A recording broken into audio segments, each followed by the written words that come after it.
Tíochaib bríon obair an seo ag labhairt faoi mo leabhar, Eachtra Oileán na Rúm.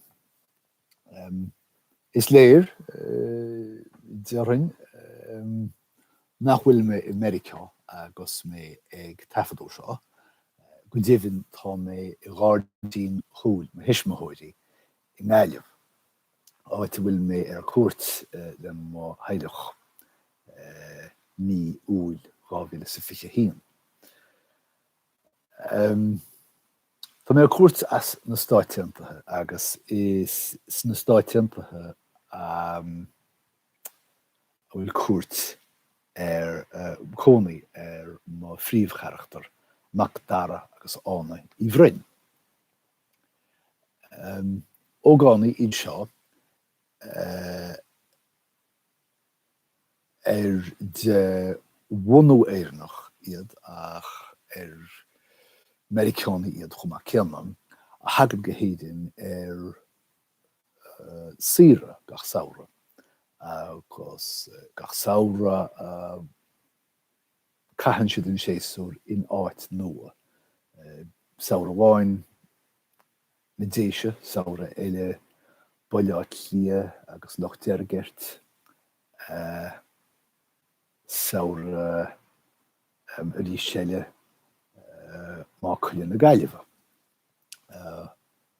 Agus gach samhra ar nó baineann Eachtra éigindóibh agus caitheann siad mistéir éigin réiteach. Sa leabhar seo tá dismithirí ar iarraí seandálathe sé iad atá imthe ar iarraí ag lorg seóda ársa sa túlainn. Agus tá noncail agus aintín ag tuairteadadóibh in éideann agus tá sin ar siúl. Seandálathe iad a ioncail agus aintín freisin atá gobar ar láthair seandálaíochta ar Oileán na Rúm ar Loch Deargairt. Nis má tá aithne agah ar Loch Deargairt ba is agah gur bé seo inis cealtra ó cearta. Agus go déhann tá fordnamh meánaoiseacha ar inis cealtra, cinna bhfuil sin go hilis go hiomlán cosúil leis na fergintí eicimid in sa leabhar seo.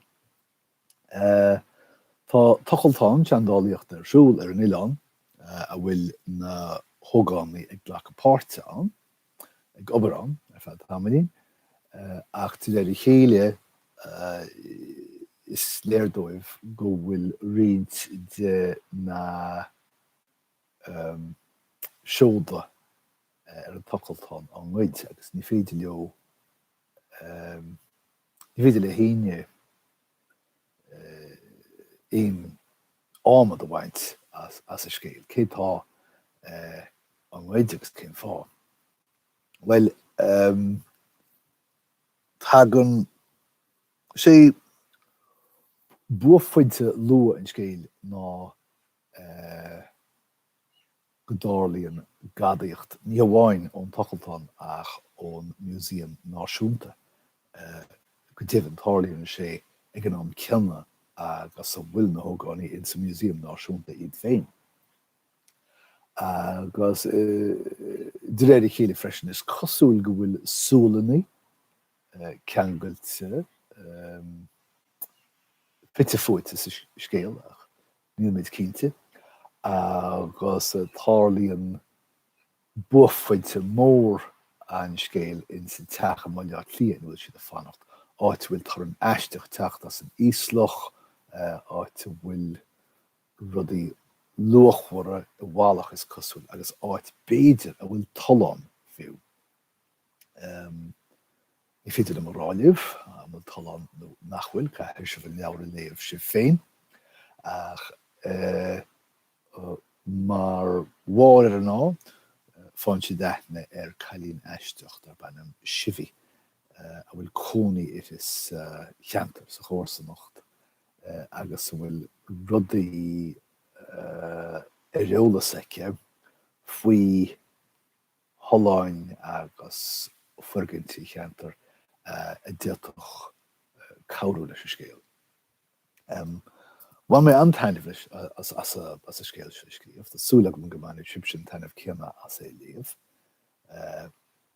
Agus tá rá leabhar eile sa srá scríofaí agam hena féin. Níl sagam go bailach cén uair bhaid siad teachta amach, tásúla agam má tá díal ar a leabhar seo go mbeidh ráchairt ar a srá agus go bhfeic fan na leabhar eile sa bhfad.